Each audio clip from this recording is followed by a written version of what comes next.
CEO of Open Badge Factory, a badging platform, and Tim, who's been involved with Digital Me, IMS, City of Learning, a number of things around badges. And so hopefully we'll cover different perspectives.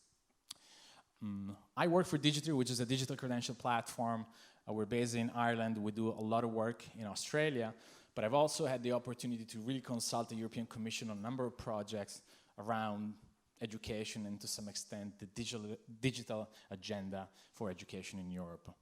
And so my task is here to give you like a really just one-on-one on what ESCO is and put it in a wider context. So to connect people and jobs, the European Commission has really launched an initiative, an umbrella initiative, which is known as the digital labor market. There are two main pillars to it, and they're very important. One is ESCO, which we will talk about today, and ESCO is essentially just a massive classification of skills, occupations, and qualifications in Europe, and Europass. Europass is actually undergoing some major surgery right now, and by next year, early next year, we'll have a new platform for Europass, and we'll touch on why this is also relevant for IMS. We'll not get into too many details right now, but I think Lambros will go back to it. So for the time being, what I want to mention about Europass is that part of the decision, the political decision to get to the new Europass, is really written in what is known as the Digital Education Action Plan. Specifically, here there is one element that is super, super important to IMS, and is this activity on creating a framework for digitally signed credentials. That includes a new specification, which is called the European Digital Credential Infrastructure, that enters directly into IMS space. And in fact, the new Europass will really be a digital credential platform as well. But I'll leave it there and go back to ESCO.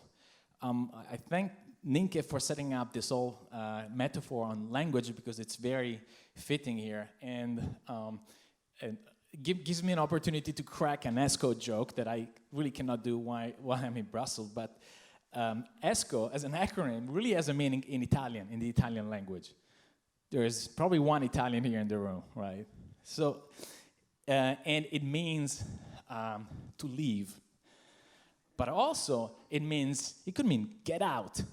But get out in a sense, as a statement of amazement. I don't believe it. And there is one unbelievable thing about ESCO as a classification, which is that there's data inside. So ESCO as a classification is really a massive project that is fed also from other competence frameworks that exist in Europe. I'd like to name a couple, call out a couple later, but it is really a significant difference that this classification is really published as a data set and with a set of APIs, so it's really interoperable, and that is what makes it unique and very, very important for all the implementers in Europe. I want to show you ESCO, and that's the best way to do it. But before that, I mentioned that there are competence frameworks that are not published as data, but they really have been incorporated into this wider classification. And one is Entrecomp, which is a framework for entrepreneurial skills, which has also been subject of a study around, can we represent the Entrecomp levels with open badges? And I was directly involved in it. And this is just a visual of the attempt to have a template visual layout to describe all the different levels of the framework that would connect into ESCO, through linked data. The other one is Digicomp. This is a framework for digital competencies. And even here, thanks to the previous work, there has been a pilot by the European Commission to use open badges to represent some of the, levels and skills identified in this framework. And they've also went to the extent to issue their open badges. So this is an open badge that is effectively issued by the European Commission through a Spanish digital credential platform, by the way. So not many people know this, but I thought it was worth it to mention it. I want to show what ESCO looks like. So let me go to the website. So this is the Asco website. Essentially what you could do is you could search, right, for a skill. So I think one of the most interesting skills that came up from our exercise was mentorship. So let's see if we just look for mentor. Now, we have a suggested list of terms here. And if I just look at mentor individuals, this is what I get. So I have a list of results in the pillar of occupations. So this particular skill is found in occupations like learning mentor, public funding advisor, and a bunch of other, life coach. As a skill, it really, can represent or link to this one. Let me just click through on one, mentor individuals, right?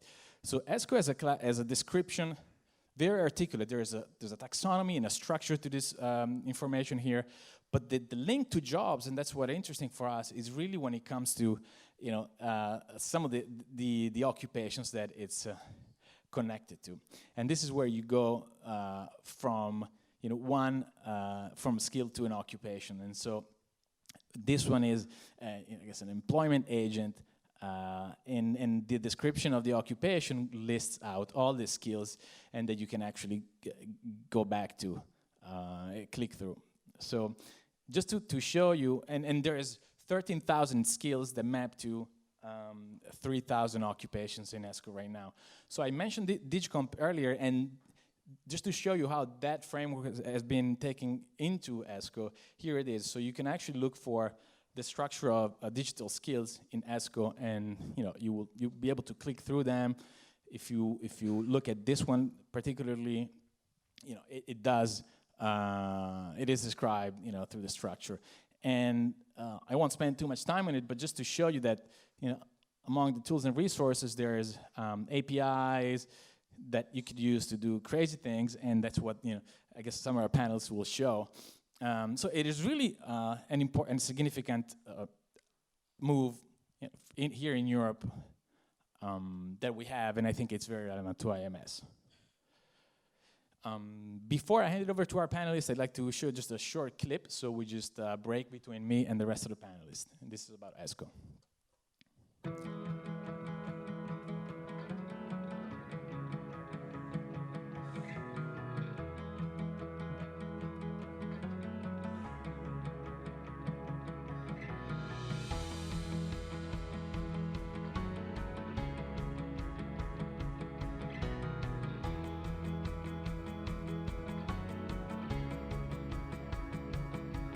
We know that labor market's shifting a lot, and that job opportunities and jobs profiles that existed for many decades will move on into slightly different roles. So the problem we face is how to match the right candidates with the right job titles and job postings.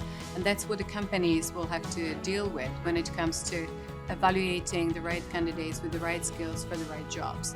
The European Commission has developed ESCO, a multilingual classification of skills, competencies, qualifications and occupations. Talent platforms can use ESCO to exchange information and to match people with jobs. ESCO also facilitates the development of services that guide people towards employment opportunities that best match their skills. This can save time, reduces costs and increases efficiency. To be able to see those skills emerging, understand where they fit, how to classify them, and then crucially be able to match members and citizens to those new jobs and those new opportunities, and that new skills provision will be crucially important if we're to take advantage of this new fourth industrial revolution.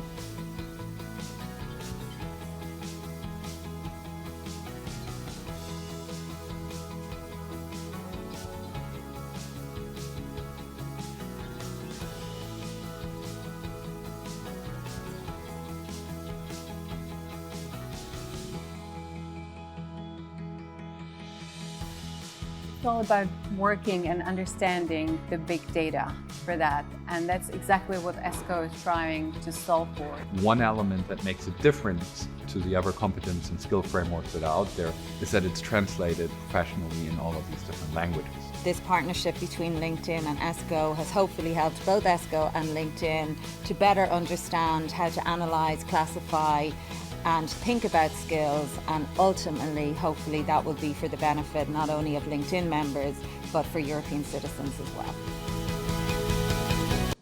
All right, so that was a bit of a marketing splurt on the Commission side, but there's been a lot of lobbying with just big groups, as you can imagine.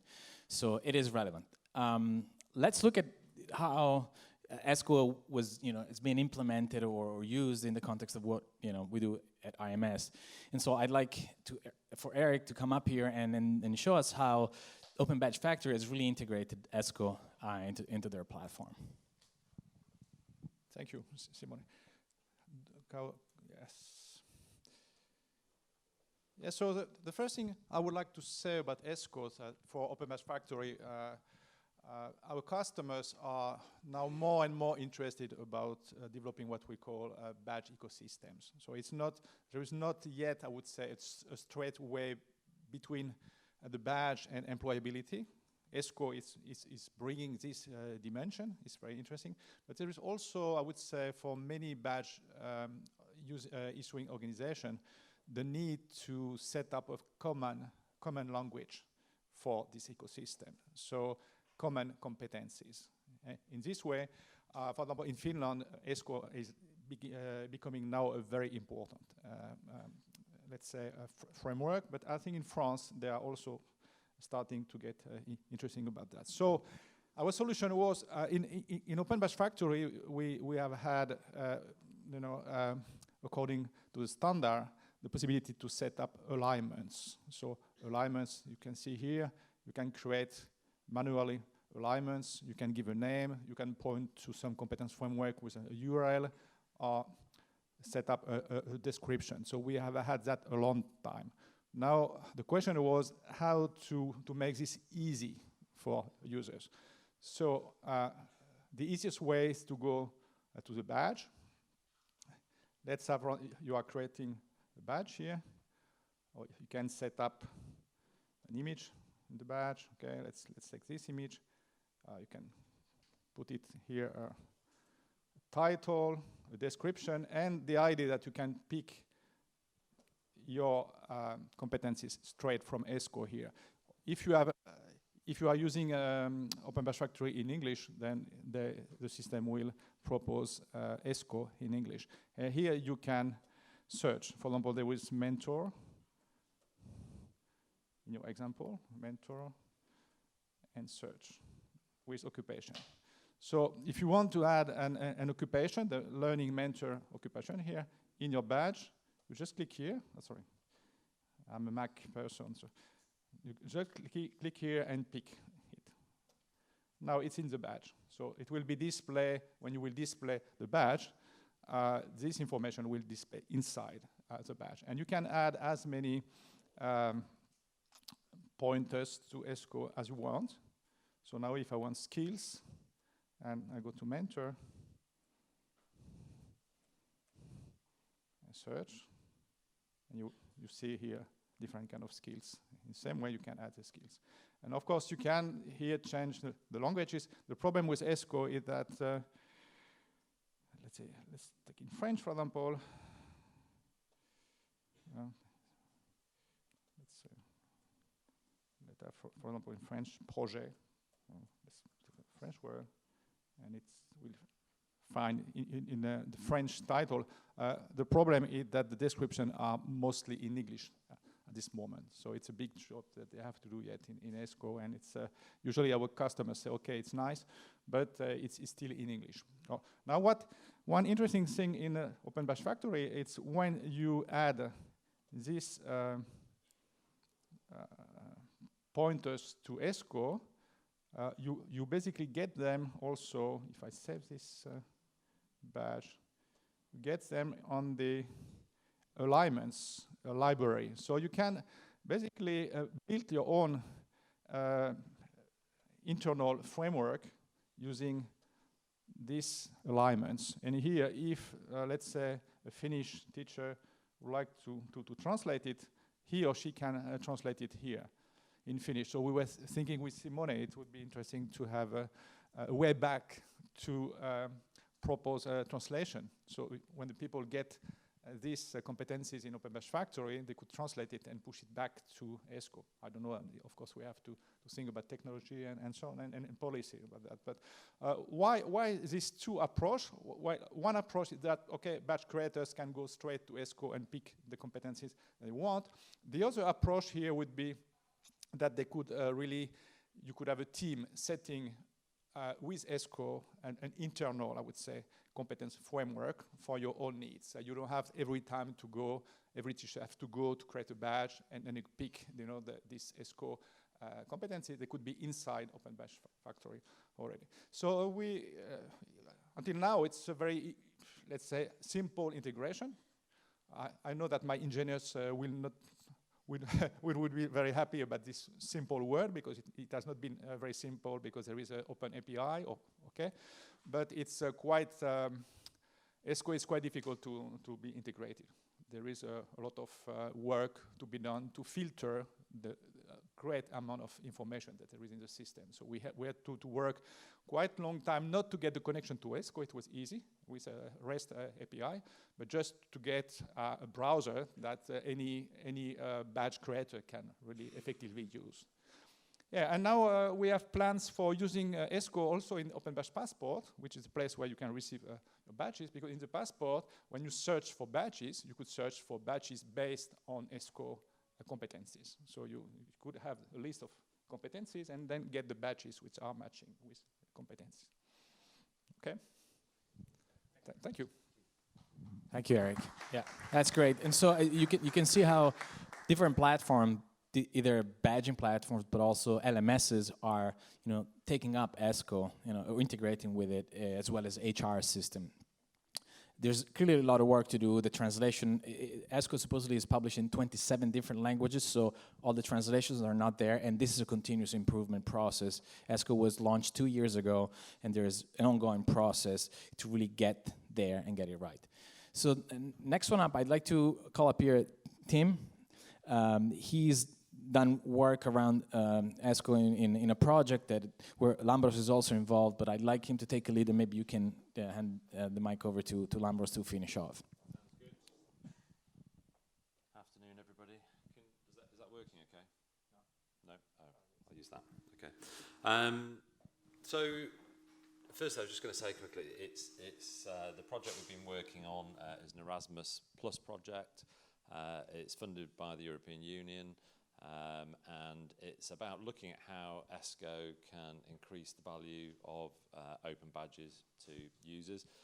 I have to say, it seems to be a really complex area with a lot of complex players in the marketplace. So obviously we've got the ESCO standard itself, which Simone has been demonstrating already. We've got the verified claims new container. We're not exactly sure what that looks like for the new Europass at the moment. We think it's compatible with open badges, so that's another piece of the ecosystem. Now we've also got ONET classifications for jobs data, which is labour market information data taxonomies, which are very established, started in the 80s. Now you've got ESCO in the marketplace as well, and then you have commercial providers like Talent Neuron who are scraping sort of recruitment data, etc., etc. So it's just a really complex sort of marketplace to unpick. In a sense, though, of course, users just don't care about any of this. It has to come down in the end to the user experience. And will this help somebody actually find and acquire talent? Or will it help me as an individual who's been recognised, connect with an opportunity? So that's the piece that we've been focusing on. And, I think there's some kind of low-hanging fruit here. We're working with several different European countries who each got a qualification in their own sort of national framework. So I'm going to pick the chef category, but there's also hospitality and hairdressing. So each country, what they've done is they have their national qualifications, and ESCO is new for these countries as well, and they've been mapping their chef qualifications like a chef de partie to ESCO. So that's been the first part of the project. It's kind of a human sort of mapping, creating metadata from the national qualification to ESCO. And I think as a whole, it's been a reasonably simple process, Lambros would say so. So that's been the first part of the process, and then the second part is then to get that information into the metadata standard for open badges, and then to start actually issuing them and see whether it can open up these opportunities for people. So I'm going to try something dangerous here. I'm going to try a live demo. Could you hold that? So this is how we see it could work.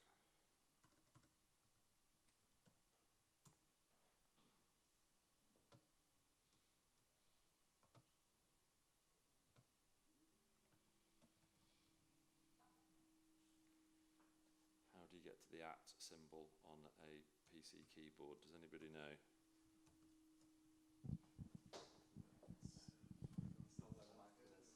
Yeah. No. Wrong, Mac users. This has been my problem all weekend, is working not just on PCs, but with a different language on the PC as well. Yeah, I can't get to my mailbox because it's not my computer. Oh, thank you. Yeah. That's how community supports. Yeah, thank you. Yeah, real time. And a @ symbol.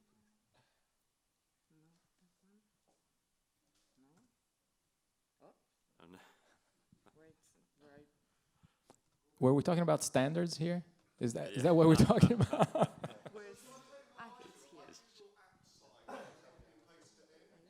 Okay, yeah, that's could be. There we are. We've got it. Thank you. Bravo. That's got to be one of the more bizarre conference moments. Okay.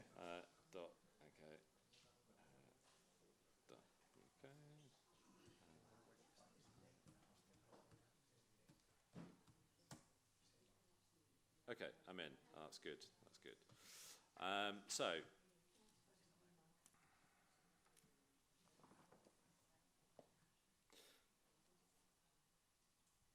This is good. So really, I think the opportunity here is about, there's a low-hanging fruit in terms of issuing people with credentials, which they can then share on social media. We've seen that happen before. But the real opportunity here is to link labour market information in real time for people.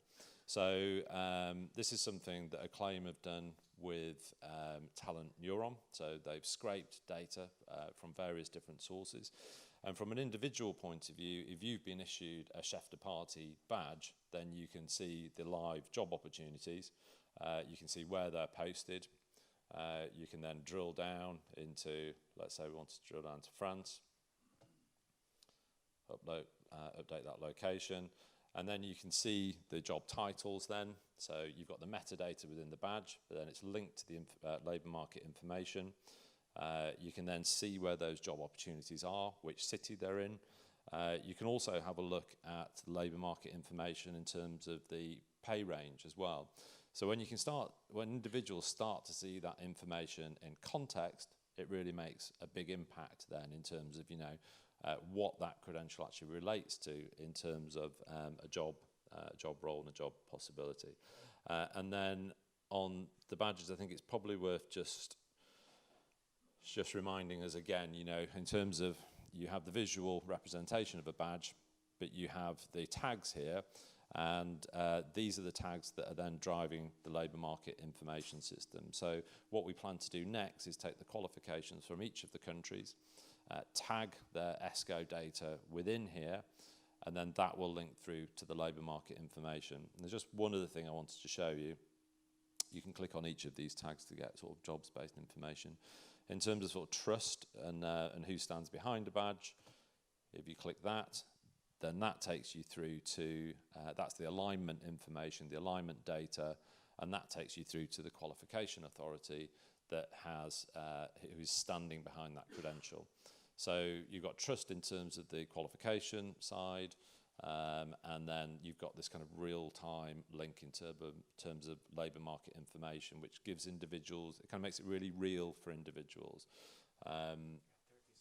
Oh, 30 seconds, yeah, sorry. And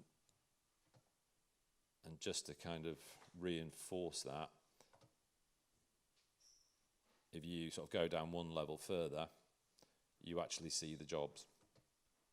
And then you can go onto the website to apply for the job. So it links the credential to real employment opportunities. So that's the next stage for us, is just to get the ESCO data into the platform, and we can start then using that data to connect people to employment opportunities across Europe. Lambros, please close this off with maybe touching on the Europass, if you may. Okay, no problem. 3 minutes, okay. I'll be as fast as possible then. Okay, so Moni already mentioned quite briefly about the new Europass and what's coming. So in essence, it's going to move away from what it currently is, which is a portfolio of 5 documents that helps people take advantage of work and study opportunities across Europe. The most well-known of which is a templated CV. A little bit higher, okay. I thought my voice was loud enough, but okay. Yeah, the most well-known of which is a templated CV, which been completed over 100 million times. But there's a need for change with changes to labour market, prevalence of the gig economy. Europass has been as it is for about 10 years or so. Although it's been very successful, there's a need to move forward. So to give you an idea of what the new Europass will look like, which is phase 1 launch is scheduled for spring 2020. It will include kind of 4 main pillars. So one of which is an e-portfolio to, in a quite similar fashion to, say, LinkedIn, but without the kind of social aspect.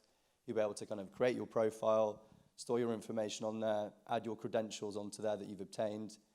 That will also link to information on skills and qualifications. So primarily information on kind of other EU frameworks and initiatives like the EQF or career guidance opportunities. And also recognition practices. So for instance, from NARICS, if you're interested in being mobile across Europe, what recognition procedures you need to follow. The third pillar is interoperability. So this will look to link with other systems as much as possible.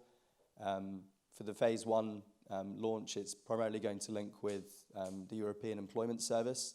So there'll be skills matching, potentially with ESCO.